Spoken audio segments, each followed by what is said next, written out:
दिमाग में श्रद्धा नहीं होती। जैसे पूरा सत्संग हुआ और कोई ऐसा आया है, जैसे श्री जी ने कृपा कर दी कि चलो सत्संग सुनो, पर उसके हृदय में मलिन आचरणों के कारण मलिनता है, तो वो बार बार निगेटिव ही सोचेगा। ऐसा कैसे हो सकता है, ऐसा कैसे हो सकता है, वो ना ना ना, और यहां से जब बाहर निकलेगा तो निंदा करने लगेगा। तुमने देखा, वो चीज देखने की कोशिश करेगा जो उसके दिमाग में बसी हुई है। हमें वही दिखाई देता है जैसा हमारा दिमाग होता है, हमारी खोपड़ी में जो चल रहा था वही दर्शन होता है। श्रीपाद कह रहे हैं कि जब तुम किसी से मतलब नहीं रखोगे, श्री राम वृंदावन में प्रिया प्रीतम की उपासना में चलोगे, तो तुम्हारे कान में तुम्हारी निंदा आएगी। ये सिद्धांत है, आएगी भाई, आएगी। जब हम अपनी श्री जी प्रदत्त कुटिया से निकलते हैं तो हमें कुछ पता नहीं है सामने कौन है, क्या फूल बिछा रहा है, क्या होगा पक्का नहीं, कौन बैंड बजा रहा है, कौन ढोलक बजा रहा है, कौन कैसे कहां से आया, हमें कोई मतलब नहीं।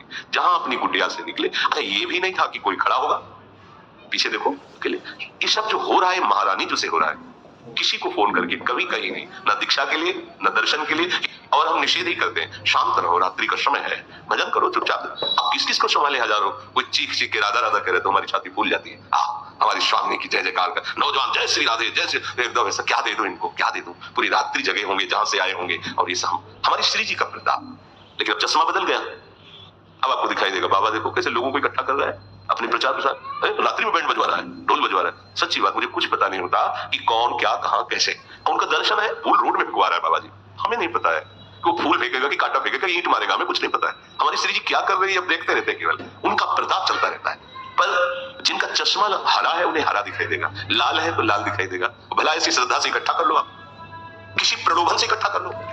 नहीं भाई, ये अलबेली सरकार के लिए आते हैं, प्यारी जो के लिए आते हैं, वो अनजाने में भी ऐसे आकर्षण से घसीटे जा रहे हैं जिनके मुख से निकलता है राधा। जैसे आज पीछे से गूंज आ रही थी राधा वल्लभ श्री हरिवंश, राधा वल्लभ श्री, बार बार हृदय कह रहा था कि अनजाने में भी प्रभु इनसे वो करवा रहे हैं जो इनके लिए जीवन भर मंगल ही करता रहेगा। नाम संकीर्तनम यस्य सर्व पाप प्रणाशनम। कहां वृंदावन वेला ब्रह्म मुहूर्त, पूरी रात जग करके वो आना। जिस दिन हम नहीं, तो उस दिन जिनको कहा था कि आप मना कर देना कि आज हम नहीं आ पाएंगे स्वास्थ्य की, तो वो बता रहे थे कि 50 लोग रो रहे थे, हम तो अमुक जगह से आए, हमारा दुर्भाग्य कि आज दर्शन नहीं बड़ा चुभा। इसीलिए चाहे बुखार हो, कैसी परिस्थिति हो, उसे छुपा के चुपचाप हजारों के मन को प्रसन्नता मिलती है। इस अधम जीव से तो क्या चला जाएगा, चलो जैसे भी बने वैसे। बस चश्मा जब बदल जाता है तो दृश्य बदल जाता है। दृश्य का दोष नहीं है, अपनी दृष्टि का दोष होता है।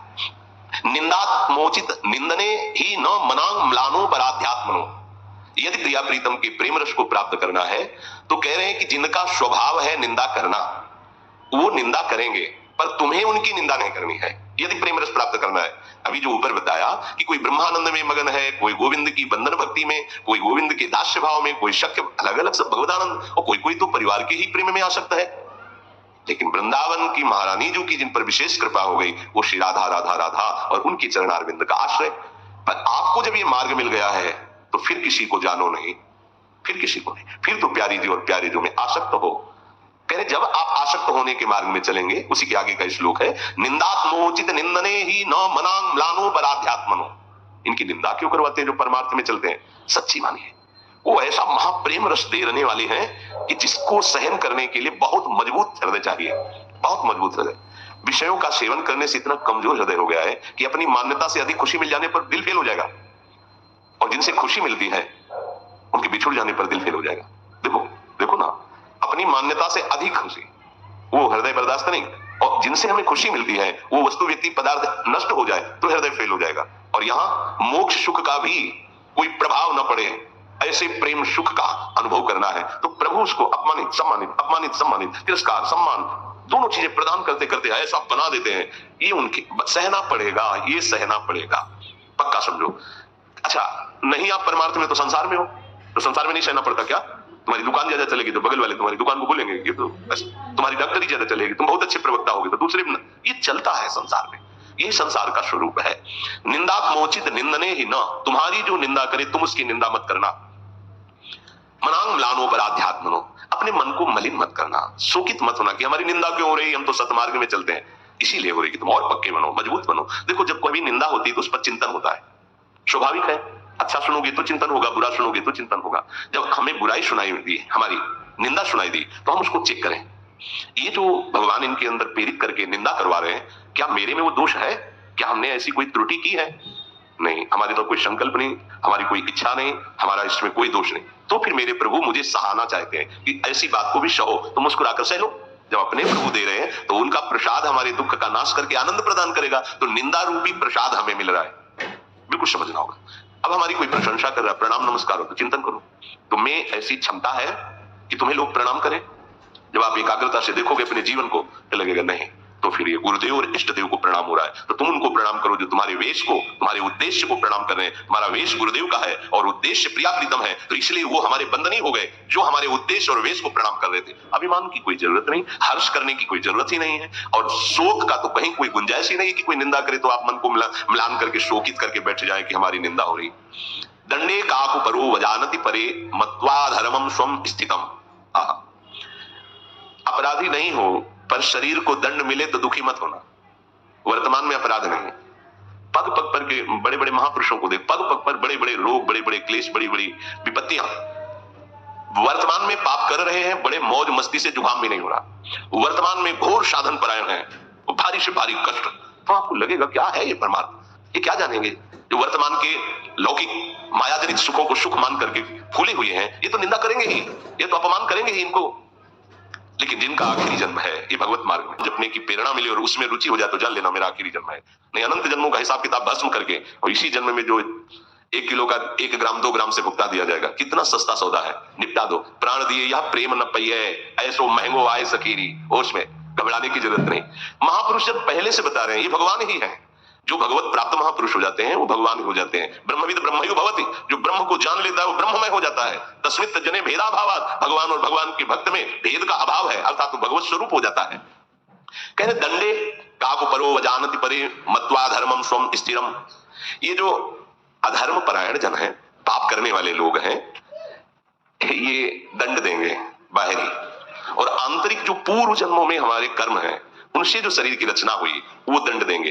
तो आपको बिना अपराध के जो दंड मिले तो उसमें दुखी नहीं होना है, ये आपको पक्का होना। जैसे कहीं आपको ले जाया जाता है तो वहां के लिए निर्देश दिए जाते हैं, तो आपको ऐसा करना है, आपको ऐसा करना है, आपको ये सावधानी, तो आपको निकुंज में जाना है, श्यामा श्याम के पास जाना है, जहां के सुख के आगे वैकुंठ सुख भी फीका है, और ना मरना है वहां, न कोई दुख है वहां, न कभी शरीर में कोई रोग होना है वहां, चिदानंद में देख और प्रिया प्रीतम के पास निरंतर। तो उसकी सावधानी, जब तुम ठीक से चलोगे तो तुम्हारी निंदा होगी, तुम्हें मन में मलिनता नहीं लानी, शोक नहीं करना। जब तुम ठीक से चलोगे तो तुम्हें बाहरी लोग दंड भी देने लगेंगे। भगवान ने कहा एकादश स्कंद में उद्धव जी को, उद्धव किसी बाहरी का सहयोग न लेकर अपने विवेक के द्वारा, आत्मबुद्धि के द्वारा बच जाए। बोले बड़ा कठिन, तब तक ब्राह्मण की कथा सुनाई थी भगवान। किसी के द्वारा अवज्ञा होने पर अपना ही कोई पाप निवारण किया जा रहा है ऐसा मान करके सबकी मंगल प्रार्थना करें। जैसे एक दिन कह रहे थे कि भाई अगर हमसे पूछा जाएगा तो मन वचन कर्म से कभी तुम्हारा मंगल नहीं होने देंगे। जितना हमें भगवान ने विवेक बुद्धि दी है, जितना हमें अध्यात्म ऊर्जा शक्ति दी, तुम्हारा मंगल नहीं होने देंगे। तुम कितना भी प्रतिकूल चलो, थोड़ी देर गुस्सा करेंगे तुम्हारे परमार्थ के लिए, बाद में यही श्री जी से मनाएंगे कि आपकी बुद्धि शुद्ध हो, आपका मंगल हो, लेकिन आपकी सोच आपको नष्ट कर देगी। वो भले माना जाता है कि गुस्सा में बोल रहे हैं, नहीं, आप उसको समझो। संत हृदय से कभी किसी का मंगल नहीं हो सकता। हम तो संत नहीं है, पर यहाँ महापुरुषों ने अपना अधिकार कर लिया है। तो बड़ा खंडहर है, लेकिन कोई राजा आके बैठ जाए तो खंडहर भी स्वर्ण का महल बन सकता है। उस हृदय से कभी भी किसी का मंगल नहीं हो सकता, लेकिन आपकी सोच आपको अमंगल कर देगी, उसे नहीं बचाया जा सकता। आपका कर्म आपका जब फलीभूत होगा तो वो आपको नष्ट कर देगा, उसे नहीं बचा। 60,000 सगर के जो पुत्र थे, भगवान कपिल देव जी का अपराध पर अपराध कर रहे थे, वो शांत बैठे हुए थे। उन्होंने संकल्प नहीं किया भस्म हो जाए, वो अपने आप जलकर राख हो गए। उन्हीं के उद्धार के लिए भागीरथ जी ने गंगा जी को राम रोष भावक सोच रही। अगर संत हृदय से पूछा जाए तो कभी किसी का अमंगल नहीं हो सकता। करत जे अनशयन निंदक, तीनों पे अनुग्रह कर। अपना बच्चा मार दे, अपना बच्चा थूक दे, अब तो माँ उसके लिए कोई दंड विधान करेगी क्या? तुम सच्ची मानो, चाहे जितनी अवस्था के बच्चे ही हो, अज्ञानी हो तो बच्चे ही हो, वयोवृद्ध यहाँ मान्यता नहीं है, यहाँ ज्ञान वृद्ध की मान्यता है। अगर वो 10 वर्ष का बालक है, उसमें ठीक निर्णय करने का सामर्थ्य बुद्धि की है, तो खड़े होकर उसकी वंदना करने का मन होगा। तुम 80 साल के हो और प्रपंच में लगे हो तो अभी पैदा ही नहीं हुए, ऐसी मान्यता है। बंधे हो अज्ञान जेर में, अज्ञान के गर्भ में, कोई मान्यता आपकी नहीं। छोटा बच्चा है, ये पुरुष से चला रहा है। 16 वर्ष की अवस्था भगवान सुखदेव जी की है, उनके पिता पितामह बुजुर्ग सब खड़े हो गए। क्यों? क्योंकि स्थिति है। यहाँ स्थिति की पूजा होती है, अवस्था की नहीं। कि कितने साल? बोले 70 साल। वो कितने? बोले 17 का। अरे 17 साल में क्या? तुम्हें क्या पता पूर्व जन्म में कितने जन्म हो गए उसको भजन करते हुए, अब आखिरी जन्म है, तुम्हें क्या पता? इसलिए कह रहे हैं कि तुम दुर्गवत रहो। दुर्गवत किला, जैसे किले में रहने वाले को कोई जल्दी क्षति नहीं पहुंचा सकता, ऐसे ये दुर्ग क्या है? सत्संग ही किला है। क्योंकि सत्संग से विवेक प्रकट होता है, विवेक ही हमारा बचाव पक्ष है, कोई दूसरा नहीं। सलाह मत लेना किसी से, विवेक ही बचाव पक्ष है। कहां से? ये कोई अपराध कर रहा है जैसे हमारे प्रति अवज्ञा, निंदा, ये सब मेरे ही किसी गलती का फल है, भगवान मुझे पावन कर रहे हैं। हे भगवान, आप भी तो उसके हृदय में बैठे हो, उर्पीरक रघुवंश विभूषण, आप ही ने प्रेरणा की, करो इसकी निंदा, तो जरूर मेरे किसी पाप का मार्जन करने के लिए आप कृपा कर। खत्म खेल, द्वेष ही नहीं बनेगा। नित्य सबकी कृपा की प्रार्थना करो, सब पर कृपा हो मेरे प्रियाजू की, सब सुखी रहे, नित्य प्रार्थना करो, ये कह रहे हैं। आहा, हीनो हम, और अपने लिए क्या सोचे? हीनो हम, ये बिल्कुल रसमय सिद्धांत है, बस समझ जाना। हीनो हम, मैं बहुत हीन हूं, पतित हूं, नीच हूं, प्रभु की कृपा हो गई तो। ऐसा ही होता है हृदय में। ये नहीं कि वाणी का केवल विषय है कि मैं अधम हूं, मैं नीच, ऐसा नहीं, ऐसा हृदय में होता है, अपने को दिखाई देता है कि कहां, और ये तो अपने आप। इत बौना आकाश फल, अगर आकाश छूने को मिल गया बौने को, और फिर उससे पूछो आपने आकाश छुआ तो क्या कहेगा? ये तो आकाश की कृपा है कि वो आकर हाथ में स्पर्श में आ गया, नहीं तो मैं तो बौना हूं, कैसे पा सकती? हीनो हम। और जो आगे शब्द कह रहे हैं वो बहुत बड़ा शब्द है, अगर समझ में आ जाए तो कह लें, स्व सृगालवत सुख घने स्थास्यामि वृंदावने। एक बार बुलाया, फिर दबका के भगा दिया, फिर बुलाया, आओ अच्छा रोटी ले, फिर दबका के भगा, फिर बुलाया। आपको चिढ़ नहीं आनी चाहिए, कई बार ऐसा करने पर भी आपके अंदर गुस्सा। महानता किससे सिद्ध होती? सहनशीलता से। एक बार समस्त ब्रह्म ऋषियों ने, भगवान तो सब समान ही है, पर जब लीला कर रहे हैं तो लीलावत भगवान की महिमा प्रकाशित करने के लिए यह तैयार किया कि तीनों भगवानों के स्वभाव का परिचय दिखाओ, ब्रह्मा, श्रीहरि और देवदेव महादेव।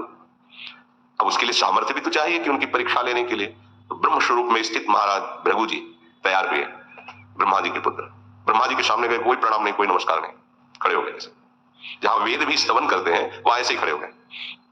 कुछ शास्त्रीय मर्यादा है, यदि संत महापुरुष वैष्णव जनों को इतने कर लो तो बच जाओगे।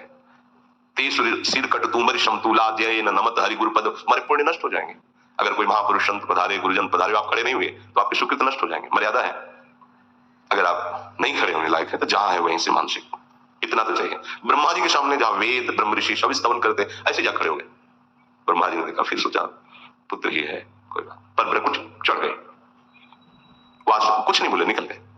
महादेव जी के पास, महादेव जी ने कहा, हृदय से लोगों बहुत दिनों बाद दर्शन दिए। बोले आपके हृदय से नहीं लगा, चिता की भस्म लगाते हो, मुंडों की माला पहनते हो, अपवित्र वेश धारण करते हो, इसलिए नहीं। महादेव जी का तुम्हारा हम सम्मान करते, ब्रह्म ऋषि मारण आए, तुरंत त्रिशूल उठा के, दो रूप है, एक है कर्पूर गौरम करुणावतारम संसार सारम भुजगेंद्रहारम सदा वसंतम हृदयारविंदे भवम भवानी सहितम नम, महाकाल स्वरूप रुद्र। एक बार पार्वती जी ने विनोद में जैसे खेलते ला, महादेव जी बैठे हुए थे, जाके दोनों आंखें ऐसे बंद कर ली, पीछे जो बंद की, तीसरा खुल गया, पूरा हिमालय में आग लग गई, क्योंकि हिमालय की कन्या है पार्वती। हाहाकार मच गया, तुरंत सब देवता प्रकट हुए, माता कभी ऐसा विनोद मत करना प्रभु से। जब वो हाथ हटाए तो वो बंद हो गया, दो खुल गए। बोले अगर ज्यादा देर हाथ रखी रहती तो पूरी सृष्टि भस्म हो जाती। प्रणयकारी देवाधिदेव महादेव। प्रभु जी कुछ नहीं बोले, वहां से भी चले। और भगवान श्री हरि, लक्ष्मी जी चरण चाप रही थी, अर्धनिमीलित नेत्र से के पड़े, जाके सीधे छाती पे लात मारा, यहाँ प्रभु एकदम से। प्रभु उठे और चरण दान, बहुत कठोर छाती है आपके, बड़े सुकोमल चरण है, चोट तो नहीं पहुंची। अगर पहले से सूचना मिली होती तो आपकी अगवानी करते, क्षमा कीजिएगा, आपके चरणों आंसू आ गए, रोने लगे। और फिर ब्रह्म ऋषियों की सभा में आके कहा कि भगवान के तीनों स्वरूप समान ही हैं, पर हरि का जो उदार स्वरूप है, हरि का जो करुणा स्वरूप है, अद्वितीय है। आज भी भगवान प्रभु चरण चिन्ह को धारण करते हैं भगवान। तो फिर भगवान अपने भक्त को ऐसे कैसे बना देंगे कि कोई जरा सी बात कह रो दे, जरा सा अपमान करे वो चिढ़ जाए? जब हमारे स्वामी इतने सामर्थ्यशाली है कि ठीक छाती पे लात मारा जाके तो क्या कहे, हमारा हृदय बड़ा कठोर है, छाती बड़ी कठोर है, आपके चरण कोमल है, हे ब्रह्म ऋषि कहीं आपके चरण में पीड़ा तो नहीं हो गई? और प्रभु दबाने लगे। करत जे अनसहन निंदक तीनों, स्वामी के सद्गुण सेवक पे आते हैं, इसलिए यहां सावधान कर रहे हैं। हीनोहम स्वसृगालवत सुख गने स्थास्यामि, अर्थात अपने को बहुत अधम नीच मानकर है भी, श्री वृंदावन का सेवन करो, प्रिया प्रीतम के सुख में मगन